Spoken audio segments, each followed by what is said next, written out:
అందరికీ జై భీమ్. నేను మీ ఆనంద్ మహాసేన్. నేను ఈరోజు ఐకాన్ పాలిటిక్స్ అనే యూట్యూబ్ ఛానల్ చూశానండి. ఆ ఛానల్లో గుండు సూది యూట్యూబ్ ఛానల్ అయినటువంటి శ్రీనివాస్ ఇంటర్వ్యూ చేస్తూ వారు ప్రశ్న అడిగారు. ఏమండి, మీరు గతంలో టీడీపీ కోసం పనిచేశారు కదా, ఇప్పుడు టీడీపీ పార్టీకి సంబంధించిన అధికార ప్రతినిధి మీ మీద వ్యతిరేకంగా వీడియోలు మాట్లాడడం చూసాం, ఏంటి అసలు గొడవ ఏంటి అని ఆయన ప్రశ్న అడిగారండి ఆ యాంకర్ గారు.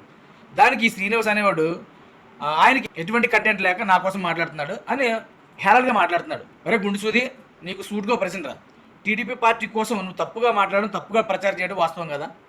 మొన్న ఎమ్మెల్సీ ఎలక్షన్లో ఎవరైతే పేరాబత్తుల రాజశేఖర్ గారు ఉన్నారో ఆయన ఓడిపోతున్నారు. ఇదిగో ఎందుకంటే పీడీఎఫ్ అభ్యర్థికి ఓట్లు వేస్తామని నాకు కొన్ని వేల మంది మెసేజ్లు పంపించారు, అలాగే ఈమెయిల్ ద్వారా పంపించారు అని నువ్వు వీడియో మాట్లాడలేదా?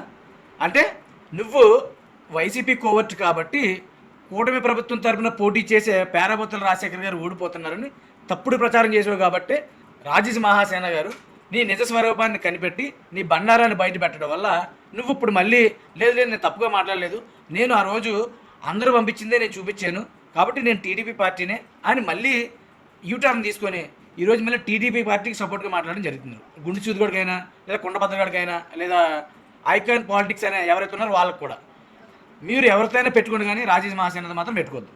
ఆయనతో మీరు పోల్చుకుంటే ఊకలో ఎగగలరు. అసలు ఆయన స్థాయి వేరు, మీ స్థానం వేరు. ఆయనతో పాటు మీరు పోల్చుకొని నన్ను రాజేష్ మహాసేన ఎలా అనేసాడు, వ్యక్తిగతంగా విమర్శలు చేస్తున్నాడు అని యథవస్తువులు దొబ్బొద్దు. ఈ గుండు సూది అన్నవాడు పక్కా వైసీపీ కోవర్ట్ కాబట్టే మొన్న పీడీఎఫ్ అభ్యర్థికి వెళ్తాడు, పేరాబత్తుల రాజశేఖర్ గారు ఓడిపోతారని కొండ బద్దలు చెప్పాడు. దానికి కొండ బద్దలుగాడు అలాగే ఐకాన్ పాలిటిక్స్ వీళ్ళంతా సపోర్ట్ ఎవరికి? గుండు సూదిగాడికి. వీళ్ళంతా వైసీపీ కోవర్ట్లు కాబట్టి టీడీపీ ఎమ్మెల్యేలు ఇలా చేస్తున్నారు, అలా దోచుకున్నారు, ఇంత చెడ్డ పేరు వచ్చింది అని గుండు సూది కూడా మాట్లాడడం చూసాం. వీళ్ళంతా ఇదే ప్రచారం చేస్తున్నారండి. కేవలం కూటమి ప్రభుత్వం ఎమ్మెల్యే మీద ఎమ్మెల్యేలు తప్పు చేస్తే వాళ్ళ పేరుతో సహా వీళ్ళ ఛానల్లో వేసి ఇగో మీరు ఎమ్మెల్యే గారు తప్పు చేస్తున్నారని ధైర్యంగా చెప్పాలి. అంతే తప్ప కానీ ఒక పేరు చెప్పరు, ఒక ఎమ్మెల్యే ఫోటో వేయరు, కానీ ఎమ్మెల్యేలు దోచేస్తున్నారు అంటే కూటమి ప్రభుత్వంలో ఉన్న ఎమ్మెల్యేలు అందరూ తప్పు చేస్తున్నారని ప్రచారం చేస్తున్నారు ఈ గుండు సూది గడు. అది మాత్రం గ్రహించరా?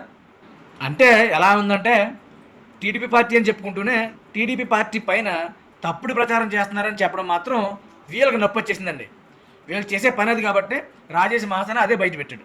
మీరు పార్టీ అని చెప్పుకుంటూ పార్టీని మళ్ళీ బదనం చేయాలని చూస్తున్నారు, మీలాంటి వాళ్ళు చెడపురుగుతో సమానం అని మహాసేన రాజశేఖర్ చెప్పడం వల్ల వీళ్ళ బండారం బయటపడిందని ఈరోజు బిక్కుమంటూ భయంగా ఏదో ఒక ఇంటర్వ్యూ చేసుకోవాలి, లేదంటే మనం తప్పు చేయలేదు అని వీళ్ళ తప్పు చేయలేదని ప్రజలకు చెప్పాలని వాళ్ళకి ఏవైతే వైసీపీ కోవర్ట్ ఛానల్ ఉన్నాయో వాళ్ళతో ఇంటర్వ్యూలు చేయించుకున్నాడు ఈ గుండు సూది గారు. వాస్తవానికి మహాసేన రాజశేఖర్ గారు కూడా గతంలో విమర్శించారండి, ఎమ్మెల్యేలని ఎంపీలని కూడా ఆయన విమర్శించారు. కానీ ఏ ఎమ్మెల్యేని విమర్శిస్తే ఆ ఎమ్మెల్యే ఫోటో వేసి ఆ ఎమ్మెల్యే చేసిన తప్పుని ఆధారంతో చూపించి వీడియోలు మాట్లాడేవారు మహాసేన రాజశేఖర్ గారు. కానీ గుండు సూది అన్నవాడు ఎమ్మెల్యేలు తప్పు చేశారు, కూటమి ప్రభుత్వం తప్పు జరుగుతుంది అని మాట్లాడతాడు, కానీ ఒక ఎమ్మెల్యే ఫోటో వేయడు, వాళ్ళ పేరు చెప్పడు. అంటే పేరు చెప్పడానికి భయం, లేదా వాళ్ళు ఏ తప్పు చేయలేదు, వాళ్ళ పేరు చెప్తే మళ్ళీ వీడికి ఎక్కడ శత్రుత్వం పెరుగుతుందేమో అని భయం వీడికి. మీరు వైసీపీ కోవర్ట్లు కాబట్టే మహాసేన రాజేష్ గారిని విమర్శిస్తున్నారు. నిజంగానే ఆయన మీరు బండారాన్ని బయటపెట్టాడు కాబట్టి. ఎందుకు లేదనుకో టీడీపీ పార్టీ అని చెప్పుకుంటూ టీడీపీ పార్టీని బదనం చేయాలని చీడ పురుగుల్లాగా టీడీపీ పార్టీ చెప్పుకుంటూ తిరుగుతున్నారు. మీలాంటి వాళ్ళు దూరం పెట్టమని కార్యకర్తలు చెప్పాడు కదా, అందుకు మహాసేన రాజేష్ గారు మీకు నచ్చరు కాబట్టి మీరు అందరూ ఏకమైపోయి ఆయన్ని విమర్శించడం కోసం మీరు ఇంటర్వ్యూలు చేసుకోవాలి. చేసుకుంటే ఏం పోద్ది? గతంలో ఆయన ఎమ్మెల్యే సీట్ ప్రకటించిన తర్వాతే చాలామంది మాట్లాడారు, అలాంటప్పుడు మిమ్మల్ని పట్టించుకోలేదు, ఊకలో ఎగ్గాలని. ఇప్పుడు ఎలా పట్టించుకుంటాడు ఆయన? మీరు వైసీపీ కోవర్ట్లు కాబట్టి గిల్ల కొట్టేసుకుంటున్నారు, మీ బండారం బయటపెట్టిందని, మీ వాస్తవాలను బయటపెట్టాడని. అంతే తప్ప కానీ మహాసేన రాజేష్ గారికి మీకు చాలా వ్యత్యాసం ఉంటుంది. నక్కకి నాగలోకానికి అంత తేడా. మహాసేన రాజేష్ గారిని విమర్శించాలనుకున్నప్పుడు ఆయన ఏం మాట్లాడారు, అసలు మీరు చేసిన తప్పేంటి అని ఒకసారి ఆలోచించుకొని మాట్లాడాను. అర్థమైందా మరి? జై భీమ్, జై మహాసేన, జై రాజేష్.